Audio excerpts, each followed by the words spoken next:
Hi there, welcome to HD32PLAY. Now, if you're a subscriber of mine, don't worry, I'm not going to be switching on to doing movie reviews. This is a one-off kind of thing, just because, well, I've just seen the movie. I watched it on a pirate screener. Hooray, piracy! No, I don't really endorse piracy, and I will be going to watch it in the cinema, but I really just could not wait for this movie. I'm a massive fan of Tarantino. I love all his work, everything he's ever done.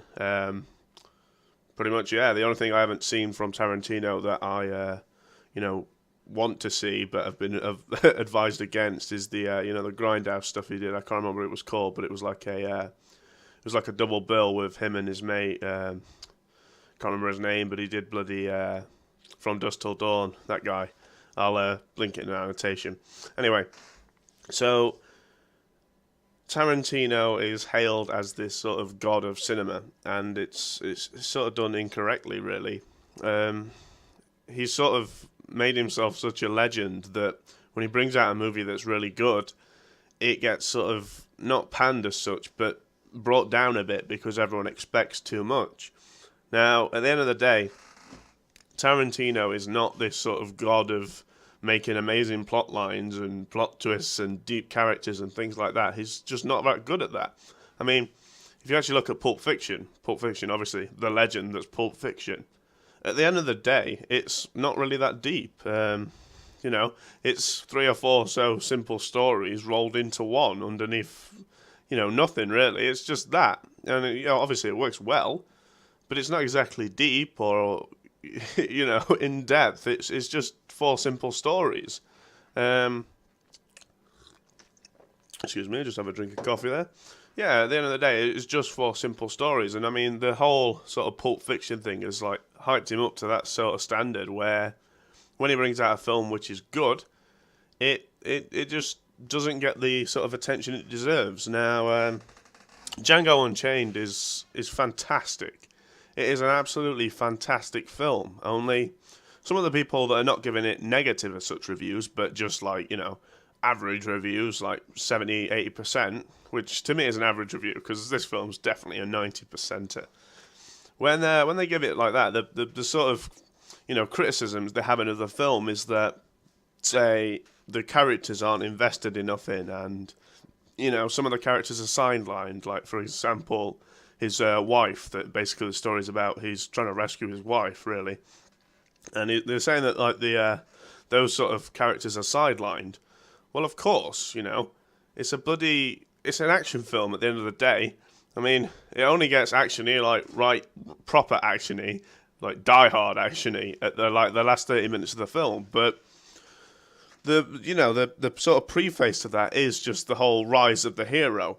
And when, you do have the rise of the hero, that's what it's about. It's about the hero. It's like, any, go and rescue the princess film.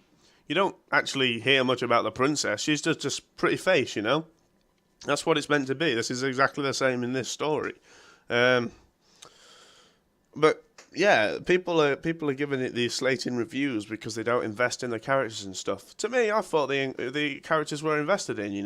The whole story is about his sort of rise to revenge, and that's what it shows.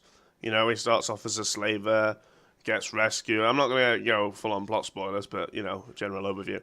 Full on starts as a slaver, gets rescued, becomes the bounty hunter you see in the trailers, goes to rescue his wife. And obviously, as that progresses, he goes from being, a meek, mild slave that's afraid of speaking up his name and telling people that he's Django, to outright telling people he's Django with a silent fucking D. Yeah, that's how it goes. That's the story progression. It's the rise of the champion. But yeah, people are going into it saying that it's not very deep and stuff. And I mean, it doesn't need to be deep. At the end of the day, Tarantino makes cool-looking films. That's his forte. He can make any film look amazing. Now, 2 seconds, just drink a bit more coffee. Now, that's what he does, and that's what he's good at. And, you can see it in every single one of his movies. Every single one of his movies are stylized to hell. They look amazing, and that's undeniable. But people expect so much more, and it's like, no, you're not going to get so much more. For example, like, I would say that Django Unchained is basically, and I'm going to get some hate for this, I'm pretty sure, Django Unchained is basically the cowboy version of Blade. That really, that's it. Really, you just have to look at it as that simple. If you look at this as a Blade flick and think, "Oh yeah, let's go and see Blade," but actually go and watch Django Unchained, you're going to be really pleasantly surprised, and you're going to find yourself enjoying an amazing, amazing film.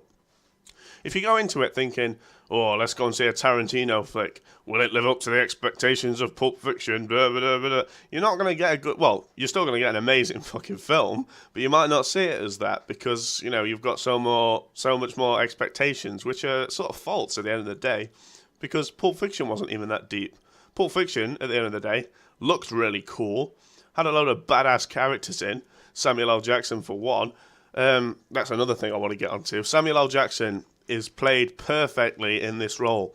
It's the absolute perfect for him because it's both, a good role where he gets quite a lot of lines and is quite sort of, notable to the story, but it's also the sort of passing over of the badass. I mean, at the end of the day, Samuel L. Jackson is pretty much the ultimate black badass. He is so fucking cool, it's unreal. But, I don't know how old he is now, but he's getting there, and he is like 70, 60 something now. Gotta be. So this kind of, passover to Jamie Foxx is just awesome. Absolutely awesome.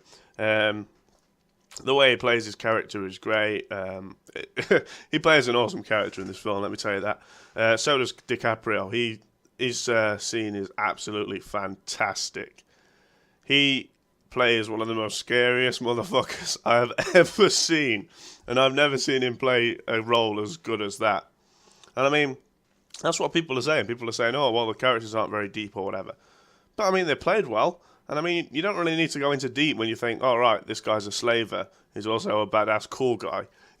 This guy's a slave. Oh, he's raising up to be a really cool guy." That's pretty much it. That's all you have to do with this film. That's pretty much all I've got to say on the matter. But yeah, once this comes out, I think it's, let me think. What does my thing say? It's the 13th now. I think it's the 19th this comes out in the UK. I'll update it with annotations anyway. But yeah, basically, when this film comes out, you've got to go and see it. It is phenomenal. It will blow you away as long as you don't say to yourself, "This is going to be amazing." Because it is going to be amazing, but just as an action film amazing. It's like, you've got to kind of build it up as when you go to see the latest Die Hard, which there probably isn't going to be now, but say when you went to see Die Hard 4, it was like, "Oh yeah, this is going to be cool as fuck." That's all you got to think. All you got to think with this film is, right, this is going to be a cool film, and it's going to be awesome. That's it. Don't think, "Oh, maybe we'll see some really deep character involvement, and maybe it'll be a load of storylines twisted into one." It's not that. It's an ordinary tale of revenge, basically, and it's a brilliant one at that.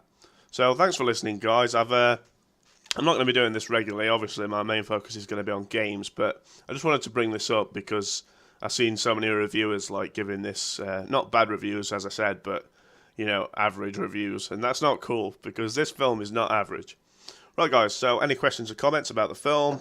I'll try not to give spoilers. So if you want to know something about the film, do it me in a PM and I will tell you. But I'm not going to give spoilers, obviously. I want you to go and see this film. It's amazing. I can't bloody wait till it comes out to the cinema so I can see it in high def.